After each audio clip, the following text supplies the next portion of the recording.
And welcome to the Ron Johnson Discipleship Podcast. We are so blessed, so grateful you're tuning in today. We never want to take you for granted, and we really hope that these podcasts are helpful in fleshing out what's going on in the world around us, and then how to connect your faith, your Christian worldview to what's taking place, so that it brings, the end result is we want you to be a stronger believer in Christ. We want you to be clear in your own thinking so that you understand how your faith impacts the world and how you navigate through it. That's the beauty of a Christian worldview, is it helps us navigate and make sense out of the world around us. And to that end, here we are again. And we were kicked off last week. We're in if you missed the last podcast, Pastor Andrew and I are beginning to work through a really, really powerful book by a scholar named Carl Trueman. The full title is called The Rise and Triumph of Modern Self, Cultural Amnesia, Expressive Individualism, and the Road to Sexual Revolution. That's a long title. He's an academic. Yeah, he's an academic. But for the rest of us, there is an even shorter book that came out that you can check out. And I don't have the name of that one all the time. Strange New World. There you go. To play off the Brave New World. Yes. That's the Strange New World. Yeah. But the Strange New World has a lot in common with the Brave New World. Yeah. We're going to get into that. Probably much worse. Yeah. But we were talking about, here we are in the midst of Pride Month again. A month that where we're celebrating things that we should not be proud about at all. We're celebrating things that our Christian worldview clearly condemns, certain forms of sexual expression that are evil in God's sight, and they do not lead to human prospering or happiness, but actually produce just the opposite. And this month can cause all kinds of, if you're trying to raise a family, as you are, as I am and have done. I'm a little bit farther along than you, but here you got young kids, and some of the mainstays of raising small kids, whether it's Oreo cookies or Disney or whatever, everybody now is got a rainbow somewhere and trying to. I'll give you an example. Okay. On my calendar on my Android phone, Yep. June, first day in green, first day of LGBTQ plus Pride Month. Yeah. I can't get rid of it. It's on there. I tried to deselect whatever it is. Yep. It's on there. It's saying, hey, whether you like it or not, whether you celebrate it or not, doesn't matter what your religious belief, whatever that's true to yourself. Right. It's going to be, or that you even want it on your calendar. It's on your phone. Yeah. So somebody made that decision for you, and Yep. that's how you got greeted this month. And Yep. we were saying this kind of behavior causes those of us who have a Christian worldview and are trying to raise children to love the Lord and share biblical values. I mean, it's in your face everywhere we go, and for me, that causes a lot of frustration and anger and confusion, because what happens is you're asking the question, and I think most of you can relate to this: how do we get in this place? In fact, we started off last week's podcast by the question, or the statement, I am a woman trapped in a man's body, or a man trapped in a woman's body. That 30, 40 years ago, someone would have looked at that and said, dude, you got problems. And nowadays, that's like normalized. And the question we're trying to answer that this book discusses is, how did we get there? Mm-hmm. Because there's some major generational, pressures in raising kids. Like, let's just say your kids we're going off to public schools every day, and maybe we're in a fairly conservative state, but let's just say we lived in a more liberal state. Your children are being fed a worldview that's diametrically opposed to everything you're trying to teach them as Christians. And they're going to be impacted by that. Mm-hmm. And you start to feel the pain because you're sitting around the table and you're having a discussion maybe about this Leah Thomas, the transgender swimmer that was on the news everywhere, and your kids are sitting there and you're having a discussion about that. And maybe your high school kids are giving you pushback and saying, well, just let her be who she feels like she really is. And you're saying, but she's not a she, she's a he, a confused he at that. And the whole point being, now we got tensions even around our dinner table. Mm-hmm. Or we see in some liberal states where by introducing all of this transgenderism to our younger kids, they're very confused and also encouraged to even explore that. And so now you've got kids coming home and having a different gender they want to, or a different pronoun or different gender that they want to be used, and parents are going, what in the world, is happening to my kids? Yep. So these are, and rightfully so, being terrified at what's happening to their kids. And if they try to just say, hey, we're not playing this game, then you've got liberal school systems coming down on them and actually taking kids away from parents. And this is a parent's worst nightmare. So I hope you find these series we're going to be doing helpful, because it gives us at least some mental constructs to understand how you get from point A to point B to point C. And we shared last week, we've gone from a concept of the self, which has become totally sexualized, which has now become totally politicized. Mm-hmm. And how did all that happen? So we want to talk today about the modern notion of self. What did self mean in the past? What does self mean now? And then we're going to look at a couple of things that make up our understanding of self. One of them is this phrase, expressive individualism. So we want to talk about that a little bit. The second thing that we have to get into is how expressive individualism logically leads into the sexual revolution and everything that's happened in the last 60, 70 years on that. And then following up on that, we get into this whole concept. We'll probably get into it more on the next podcast of this phrase, social imaginary, which is probably a new term. It's an academic term. It's probably new to all of us, but it's important to understand what that phrase means and how most of our people in our culture today are making decisions about all kinds of things. And that's that cultural phenomenon about how we discern right and wrong in the midst of society. So you started by presenting a very practical problem that we're facing, and to which one of the solutions is, hey, stop using public school to parent your own kids. Yeah, so that's a very practical and many solution. people, we're certainly not anti-public school. That's a decision that has to be made. But that's any school, charter school, private school. Stop letting any school parent your kid. Parent your own kids. Yeah, God gave them to you. Okay, so that's one.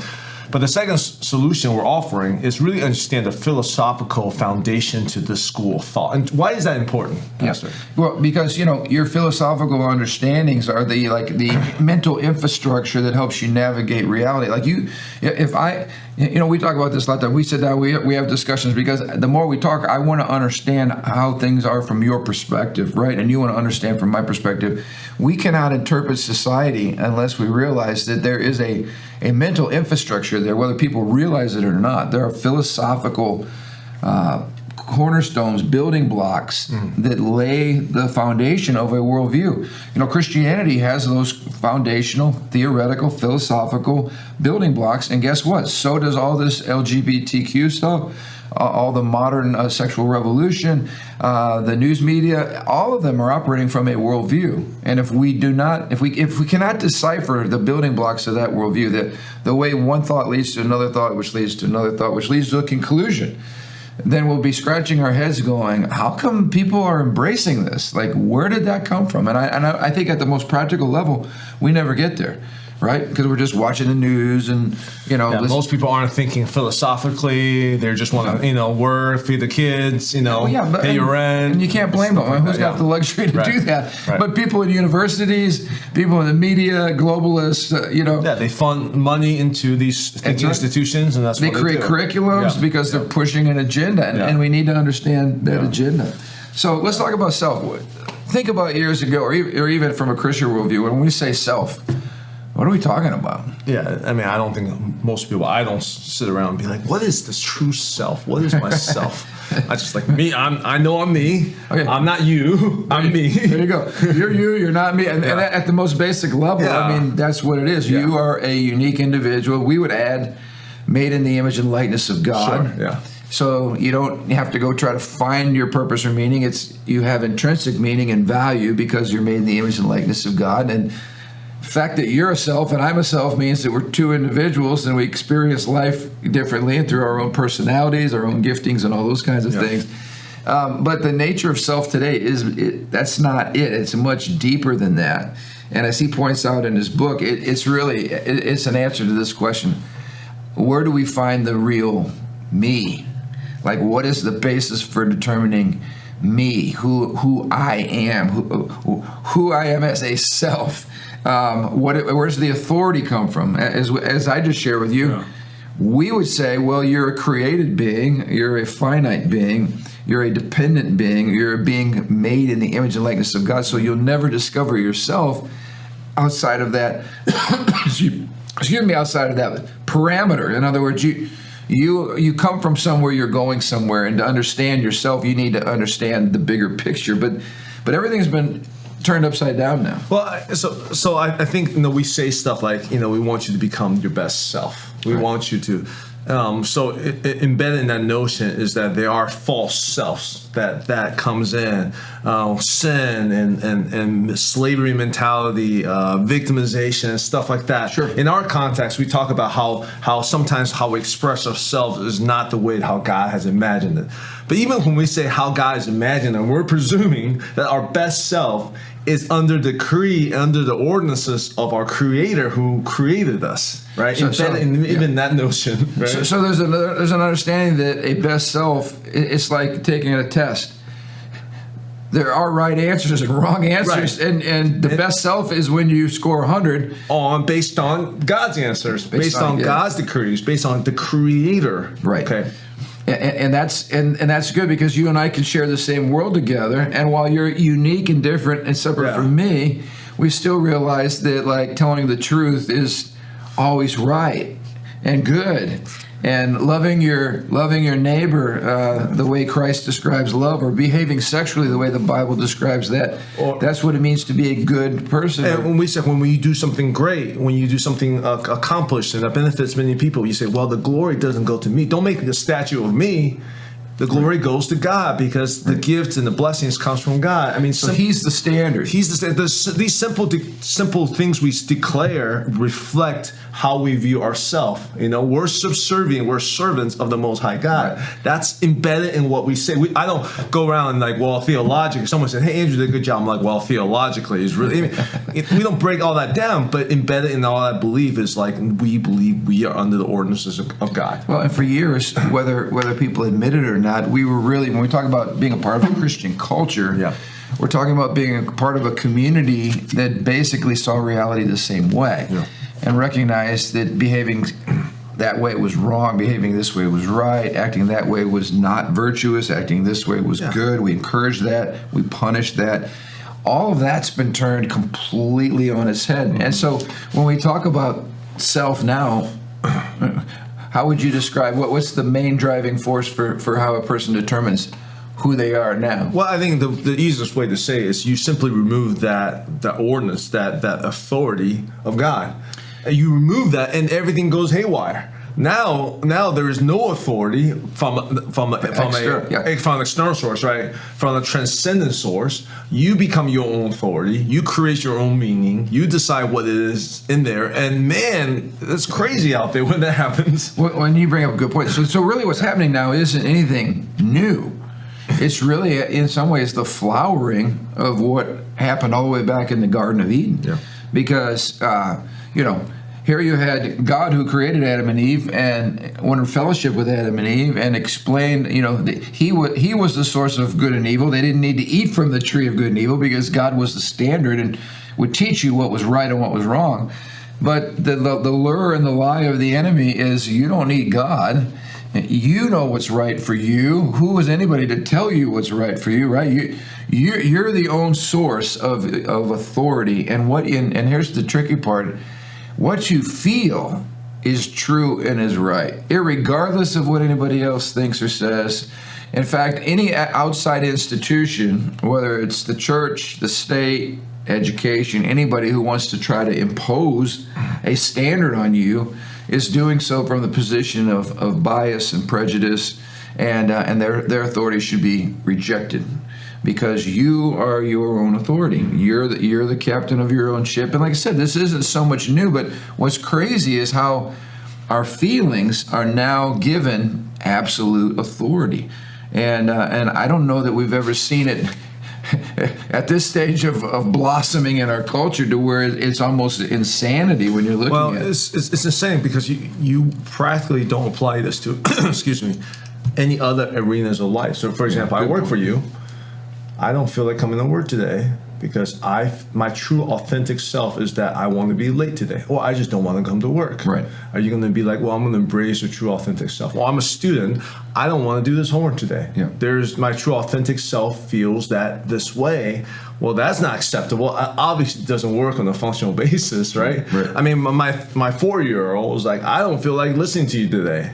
I don't care about how you feel. Right. There's a greater authority. Right. Practically, that doesn't make any sense. And right? a greater reality that we all share together. Yep. So if you just feel like you don't need to come into work today, and then the other 1,000 employees that a company has feel the same way, they're not in business very long, and you're all starving to death because there's no paychecks coming your way. And the government basically said you can't fire them because that's how they feel. That's their true authentic self. That would be the government enforcing the new authority, which is you or me or But my they feelings. apply to other areas of life. Yeah, they don't apply in that area, but what about areas of sexuality?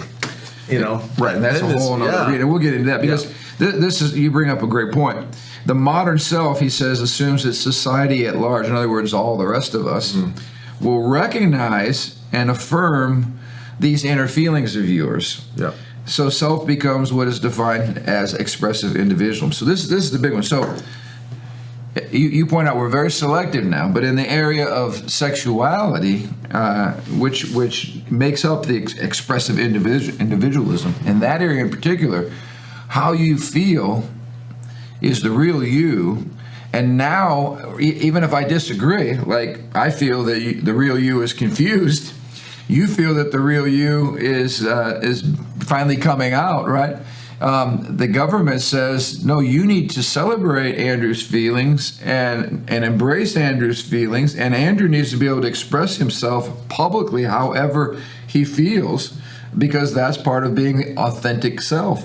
And this, we've never been in this place before where every radical individual whose feelings must be validated, we all have to try to navigate this new arena, which is impossible. It's possible to do. You can't have 6 billion people on the planet being authentically true to themselves and somehow live together in utopia. It just doesn't work that way. Well, it's already hitting the boundaries of reality. I don't know if you saw, I think there was like a school that embraced that one kid who think he's a dog or something like that, or I don't remember the specific examples. But what I saw the YouTube video was a father spoofing a school board meeting and basically says, my son feels like a lizard.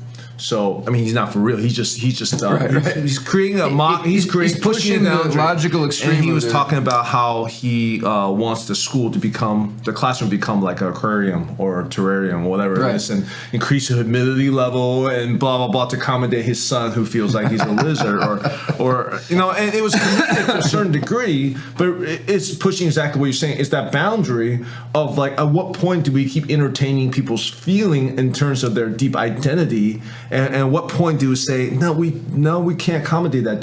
So we accommodate if it's a mammal? I'll be an ape, you can be a dog, you can be a cat, you're good. But if you're a reptile, then no, that's too much. I mean, where's that line that you draw to say, hey, you know what? That doesn't no longer conform to reality. Now you and I have a line. It's like you're conform to your biology. Do you have a human DNA or do you have a reptile DNA? You have human DNA. I'm sorry, buddy. You're not a reptile. Sorry. I mean, our line's no terrarium for you. Our line's pretty clear, right? And we're making light of it, but this is a serious question about the limits of expressive individual. And we can talk about expressive individual a little bit. There is a degree of expressive individualism that's healthy. Yeah. And we're not talking about authoritarianism, which everything's dictated. Right. Yeah. But where is that line that you want to draw? And that's have an honest conversation about how expressive should you be. Well, what you just did is you brought up another legitimate example that, when pushed to its logical extreme, shows how ridiculous this position is. It's logically incoherent, and one of the fundamental tenets of a good worldview is it has to be livable. Mm-hmm. So if you got a kid in your classroom who, because he or she feels like they're a puppy, everybody needs to call him Spot and needs to pat him on the head and scratch their tummy when they come into the classroom, that's unlivable, because the next kid could be an elephant, and the next kid's a lion, and the next kid's an alien from Mars, so this whole idea of being true to your inner feelings, we could make a strong case that your feelings are the last thing you want to follow because they're so volatile. They're so unpredictable. They're so, one minute they're tepid, the next minute they're out of control. So you don't want feelings that have the final authority. But that is this concept of expressive individualism. It's a part of our culture today. I think it's even finding expression in the local church, because we cannot live in the surrounding environment without having some of that spill over into how we approach sermon preparation or how we approach the worship service. I mean, so talk a little bit about what is expressive individualism. How does that follow on this new understanding of the self? I guess we talked a little bit about it. But yeah, I mean, basically, if you follow the train of thought, is your true self, your best self, your most authentic self, the self that needs to be, like, authenticity in general is a good thing, right? Right. Authenticity is saying, hey, you know what, who I am inside is who I'm expressing outside. Right. So you know what, if I struggle with this issue inside, but I pretend I never struggle with it, people will call it hypocrisy or two-faced, and we understand all that, right? And authenticity in general is saying, hey, you know what, I'm going to be real. I'm going to be real. Yeah. But the old real, because we just did a series, as you know, on guilt and shame. Mm-hmm. The old understanding of authenticity was for a person to be able to share what they truly felt in an atmosphere that was safe, not for validation of how they felt necessarily, but thank you for sharing. Now let's deal with the issue. Yep. So if someone says, I hate you and I want to kill you, we would say, thank you for being honest, but let's deal with the anger. Not like, oh, I got it out. Now everyone knows. Great. I'm going to keep hating you. Right. Yeah, I'm not going, oh, thank you. Yeah. Go ahead. Well, now I know why you stare at me like that. No, true authenticity comes with a purpose, with a trajectory. True authenticity is not the end. It's a means to get to healing and restoration, right? Yeah. So we want, so in church we want an authentic culture. But if someone says, I am attracted sexually to men, I want to have sex with another man. In fact, I am living in a homosexual relationship with another man. In the church, we don't say, yay, thank you for being authentic. We celebrate who you are and what you're feeling. We call that repentance, and we call that confession of sin. We call that being honest about it. But we don't embrace what God does not embrace. We embrace you as a person. We embrace your authentic sharing of your feeling and your struggles. We do not embrace your behavior. And we embrace the fact that when you can be authentic, then you open up the door to be healed. Confess your sin to one another and pray for each other so that you might be healed. To be authenticity. So you may heal. Yeah. For the heal, it's a process. It's a journey to it. But authenticity here is self-celebrated. So in other words, what's to be celebrated? What's courageous? What is seen as the enlightenment, the best of ourselves is to simply courageously come out against culture and declare, hey, you know what? I am this. Everyone just need to look at me and just celebrate who I am, and that's our. This is the paradox. You're looking at someone like this example that we just saw from Leah Thomas, the transgender swimmer from Penn's swim team. When people come out as gay, we have this whole coming out of the closet. We feel the need to celebrate them and put the word courageous on them. We're saying you are courageous because in the face of cultural norms or religious expectations or boundaries, you're throwing all that aside and you're coming out and you're saying, this is who I really am. And our culture today feels the need to put a badge of courage on you and then to celebrate your courageous coming out, right? So you're now the center of attention, and authenticity, inner feelings, being true to yourself. We hear all these phrases. In fact, read that. I thought that interview was a perfect example. And I'll be real. Like, for years, I was confused about. I remember when the ESPYs celebrate Caitlyn Jenner. Yeah. And ESPYs, of course, are a sporting ESPN's award. They celebrate for like best dunk and best sportsmanship and best like these physical achievements. Right. And I forgot what award they give Caitlyn Jenner, whatever the award was, but there was a sense of like courage and we'll celebrate Caitlyn and blah blah blah. And I was always confused. I was like, everyone was like, what's so bold and courageous about this? Because everyone was patting patting him in the back, him, her, whatever in the back. Everyone was saying, great job. Like, what's the courageous part? Right, But now, right. now I understand. This is what Leah Thomas says. I know there will be scrutiny against me if I competed as a woman. I was prepared for that, but I also don't need anyone's permission to be myself and do the sports I love. Trans people don't transition for athletics. We transition to be happy and authentic in our true selves. Transition to get advantage is not something that ever factors into our decision. So his point, I'm going to call him who he is. Yes. The right pronoun. His point was that don't accuse me that I just transitioned from being a man to a woman for an athletic competitive edge. In other words, I didn't do it for that reason. I just did it, as he said, to be happy, to be authentic to myself. And then earlier he said, I don't need anybody's permission to be myself. So this very much, I'm my own authority. How I feel matters. How I see myself is true. And the world's job is to celebrate that. And I can't help but notice there, he says, I don't need anybody's permission to be myself or to do the sport I love. He basically says to every woman on planet Earth who's a swimmer, I'm not even thinking and don't need to think about what my personal choice, the impacts of that on anybody else's behavior, because the sense of community disappears because you're not living in a community with anybody else who might share differences of opinion. At that point, all that matters is you being true to your authentic self. Here's some more of the language. Your personal lifestyle choice.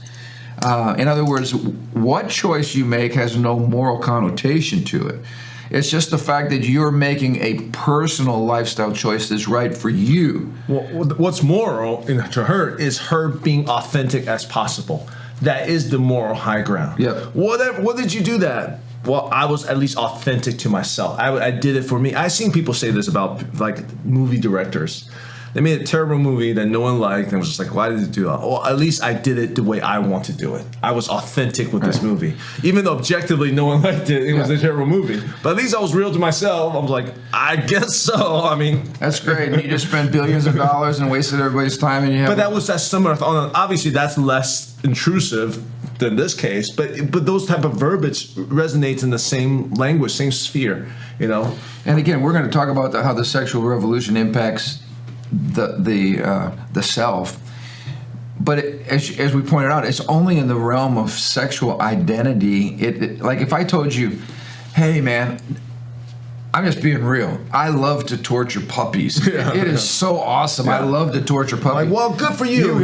Thank you for being courageous. Thank you for being courageous. One day you just embrace, you've been held back those desires for a year, but now one day you're just being your authentic self. Man, you're so bold and courageous. And all of you puppy lovers, I don't care what you believe. You just need to celebrate the fact that this makes me feel good when I torture small. Well, there are laws against it. Well, there used to be laws against this stuff. So we need to go to the Supreme Court and change the law because we need authentic people who torturing puppies. Oh, you don't agree with torturing puppies? You bigot! What's the matter with you? You're just bigoted. I mean, we're making a crazy example, but we're just pushing it to the logical end of this embracing your. But there's 1,000, right? There's 1,000 of those examples. There's 1 million of those examples. Yeah. But all that it matters for this to me is really the essence of narcissism. I'm looking in the mirror. It's all about me. It's all about my choice. It's all about me feeling good. It's all about me being authentic. Blah, blah, blah, blah, blah, blah, blah. Basically, to hell with everybody else around you who might disagree or who's impacted by your choices. In other words, nobody else gives a rip about you. It's all about me and me being authentic. So this is the whole idea of expressive individualism. And I don't know, maybe we need to pause here because we could ask the question, well, is expressive individualism all bad? Is there any redeeming quality? Most error is truth that's mixed with a little poison. So what do you think? Where does this fit into the church? How is expressive individualism maybe an improvement from where we were 100 years ago. Well, I think the issue is we swing these without the mediation of the Holy Spirit and Scriptures. We just swing back. I mean, human nature. We're so unstable as a culture. We swing back and forth to the pendulum. I mean, this is, to me, very reactive to authoritarianism, which is like, you need to conform to the state. It's all about the community, because the dictator says so, because the king is good for the nation. I don't care that you have to be a brick builder, even though you have an awesome musical ability. Nope, forget your inner ability, your inner passions, who God made you to be. You got to be a brick builder for the good of the world and village. You're responding to this kind of very top-down, domineering community culture, which is all about what your culture says, all about what your parents says, all about what your society dictates, and you can't express yourself. You got to marry who I tell you to marry. You got to do what I tell you to do, and there's no expression at all. So there is a swinging of the pendulum to authoritarianism, rigid conformity, and all those kinds of things, which we could argue aren't really biblical in essence, like the whole idea of when we're raising children. Yes, there are biblical norms and biblical parameters, but every child is unique. It doesn't mean that one child gets to sin and another child doesn't. It just means that I need to understand how God's wired this child. And if I take an authoritarian cookie cutter approach to all my kids, it's not going to turn out well for some of them because they're different than their brother or sister. So, absolutely. So we recognize, I guess I'm trying to say, we recognize the uniqueness of the individual. There is no other Andrew Ming on planet Earth. There will never be. You are absolutely unique. So am I. So is everybody who's listening. We are not advocating for rampant collectivism, communism, which is all about the community and not about. But there is a place where there's both. I believe in the kingdom of God. There is a degree of individualism, expressing the gifts and talent God's giving you. But God talks about the Holy Spirit give gifts according to how He desires.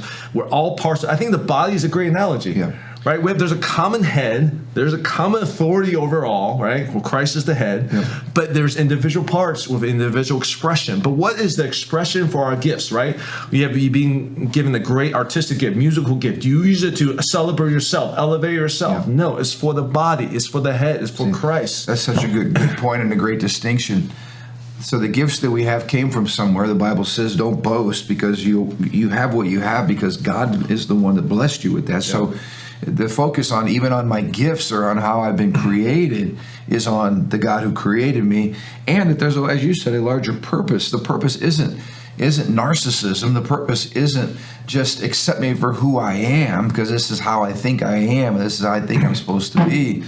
The point is I've been created with gifts for a purpose to bless, to serve, to love, to contribute to the common good. I'm not expecting everybody else to conform to my world and to serve me. I'm saying, no, I exist to serve others, to bless others, to love others, and ultimately to serve the Lord. And that's that beautiful balance that the Christian worldview provides between authoritarianism, like communism, and radical, insane, narcissistic individualism, which is what America is producing right now. No healthy organization cannot have both unity and diversity at the same time. You're unifying across general, larger values and purpose and mission, but underneath these large banners of unity, you have diversity, like the United States used to be. We have diversity in the states, different state laws, but unify under the Constitution. But when you start taking apart the Constitution, when you start saying everyone's going to be whatever they want, we're going to embrace whatever has the largest microphone or largest pocketbook, then the nation becomes fractured and becomes weak, which is what we're seeing today, because there's no unifying factor. So, how are we doing here time-wise? Yeah, we should probably wrap this one up. Yeah, so we tried to establish today that unless you understand the shift that has happened in understanding who you are as a self, as an individual, you'll never begin to understand how everything has gotten so crazy in the world and so strange around us. To summarize, it has been a radical shift in how we view ourselves from simply two different distinct individuals to where now the locus of authority in America is not anything collective or anything outside of me, but it's me. It is how I feel. Authenticity is celebrated. personal lifestyle choices, no matter what those choices are. In other words, there's no moral boundaries around personal lifestyle choices. It's just however I want to express myself. That's the new set of rules. And what we will kick off with in our next episode is how this expressive individualism has morphed into sexual identity. And Pastor Andrew highlighted this today. That is the one area where there are no rules anymore, very few rules, but certainly no moral framework. We're going to get into that in our next episode. We'll talk about the sexual revolution. We're also going to talk about this interesting concept called the social imaginary, and how it has shaped the atmosphere, the oxygen in which we breathe on a daily basis. I think you're going to find it very, very helpful, as our goal, again, is to understand the culture so that we can properly navigate through the culture. So thanks for being with us. We look forward to being together with you next week. Until then, have an amazing, amazing week. Love you guys.